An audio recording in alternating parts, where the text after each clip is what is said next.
The Art Restorer and the Old Master. It is surprising how one's world can change dramatically within a day or two thanks to exposure on television. I appeared on a cosy family show where shabby heirlooms of generational symbolism and love were repaired live in front of cameras. Being an art restorer by trade, I was brought in to clean up an old canvas that a child had crayoned and painted over. When I was done, the original picture of a huntsman and beagle stood resplendent in a country landscape with a setting sun. Of course, the programme lauded my skills as a pre-eminent restorer of old masters for leading national galleries. Offers of work rolled in, as I said, within 48 hours, and among them was one I could hardly refuse. The email was quite terse. Dear Ms. Maxine River, I have an old family painting in oils. When I was having it repositioned in another room, a square centimetre or so of paint fell off, revealing possibly another painting underneath. I won't go into any detail, but if you will give me your expert opinion on whether it would be preferable to renovate the work as is, or to remove the top painting to reveal the original work underneath, I suggest a fee of £10,000. After you have deliberated, if you think restoring the top painting is the right course of action, I will pay a further £20,000 for that work. However, if you think the full restoration of the original painting is worthwhile, and are willing to take on the challenge, I suggest a payment of £100,000. I live in the Pyrenees in an isolated chateau. All work must be conducted on site. All your expenses will be added to whatever fee accrues to you. Yours sincerely, Jérôme Manquillo. The fees suggested were extraordinary. Though I knew he was a bit of a villain figure among planet activists, the money was just too good.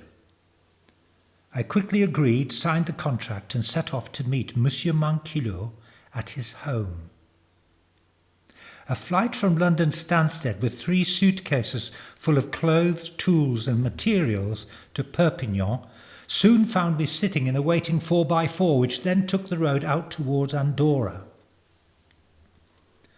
My French is non-existent, but when I tapped my watch questioningly, the driver held up 2 fingers. I was tired and settled back to nap. I woke up in rather beautiful vegetation-covered mountains. The late morning spring sun was welcoming and the road wound ever upwards. Somewhere in the wilds, we breasted a ridge and then took a tiny road off to the south.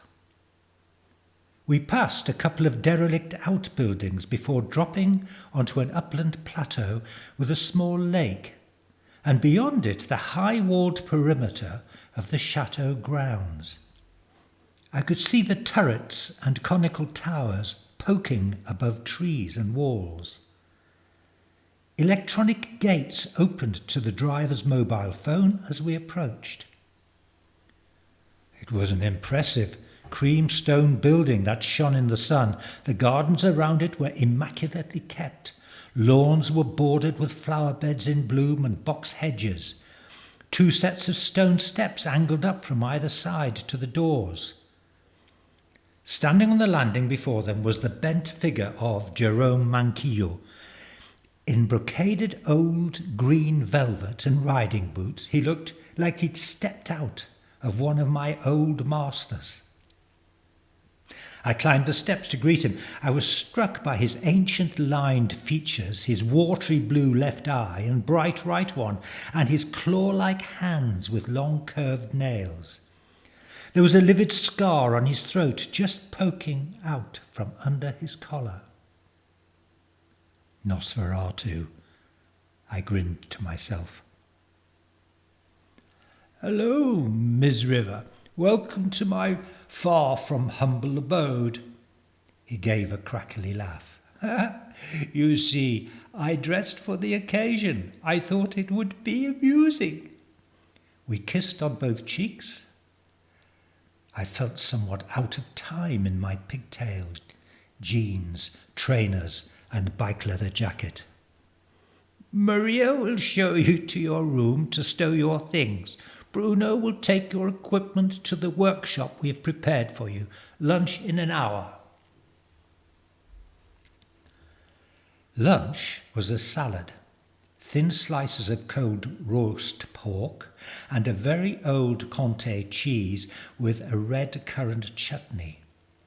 We sipped rosé and chatted about the art scene in the auction houses, what it was like to work on television, how he made his fortune, first from herbicides, and then, when they were banned, from rejuvenating cosmetics, and the fact that we were both without children. I'm an old soul, he said. I've no need of a bloodline. I said I'd decided the world was overpopulated enough. He turned out to be 86 to my 52 years. Although we talked about it obliquely, we inferred that neither of us had allowed relations with the opposite sex to blunt our independence in work and leisure. It was a most civil meal. Afterward, we retired to what was a converted billiard room. A large sheet of hardboard had been placed on the table, which was laid out with my materials. I was taken aback, but the care with which they were arranged assuaged any sense of irritation at someone else touching them. Large French doors let in a north light. The view was stunning. Peaks were still snowy despite it being May. There was pink and white blossom on an orchard of fruit trees. Everything to your liking? He asked.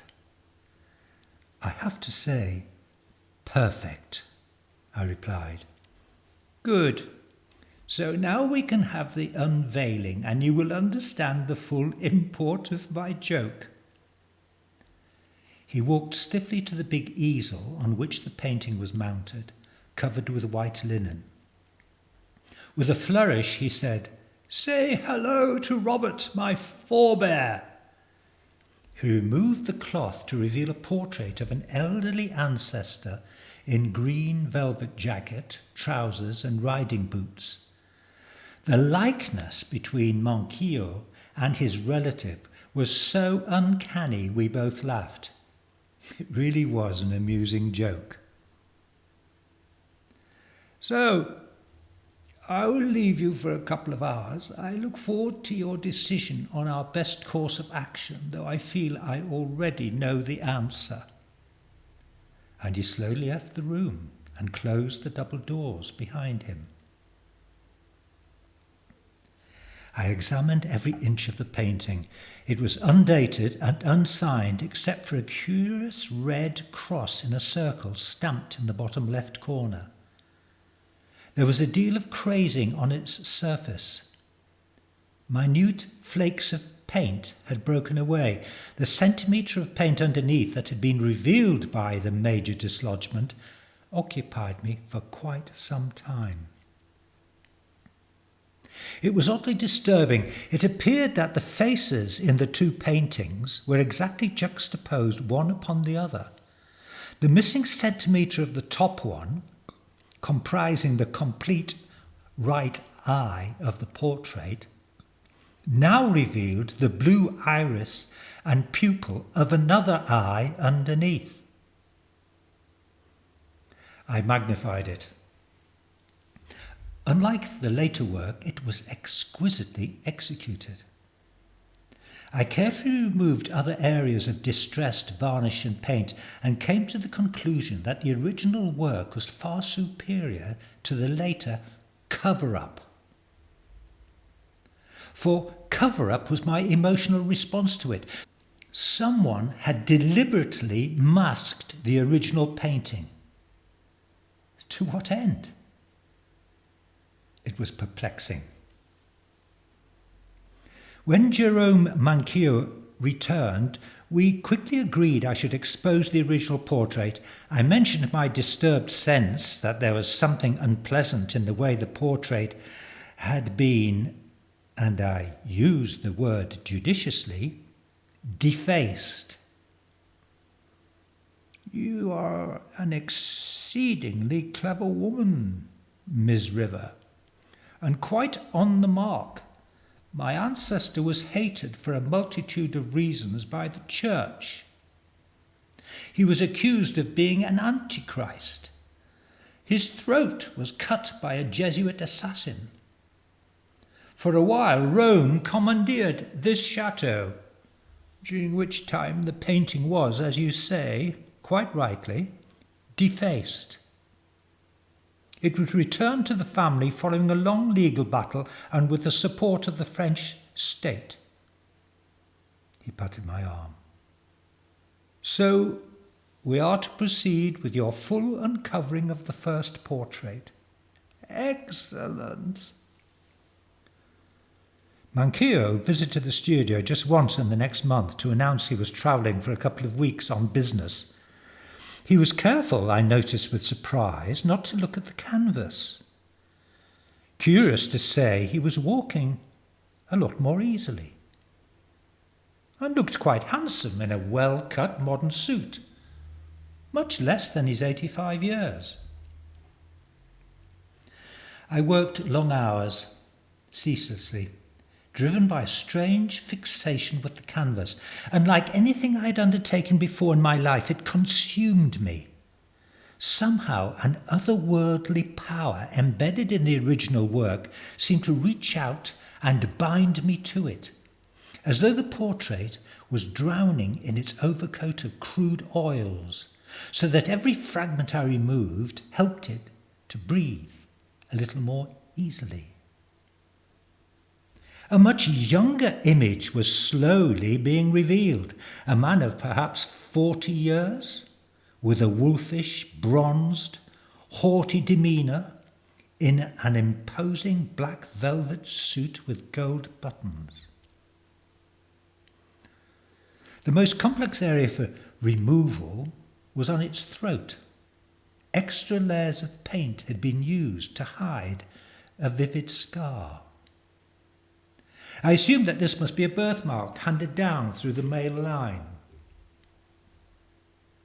I received news that Manquillo would be taking further time away. This meant that I could finish the job before his return, and so I worked even more feverish hours than before. Finally came that fateful moment of completion, when I could step back 2 or 3 paces and view my completed work. I was filled with a breathlessness I had never experienced before. My heart pumped loudly, perhaps like a mother being offered the first view of her baby. I cannot say. But the most unsettling event was about to unfold. As I gazed at the portrait, it shimmered into life, and the man's eyes seemed to turn fractionally to capture my own and lock me to them. It was at this exact moment that the doors were flung open and Jerome Manquillo stood there. But it was not the man who had left weeks before, but the man in the portrait, powerfully built, with ice-cold blue eyes and a vivid scar revealed by the open collar at his throat. He bowed and murmured, "My undying gratitude, Miss River." It was the chilling way he emphasized the word undying that has stayed with me until this day.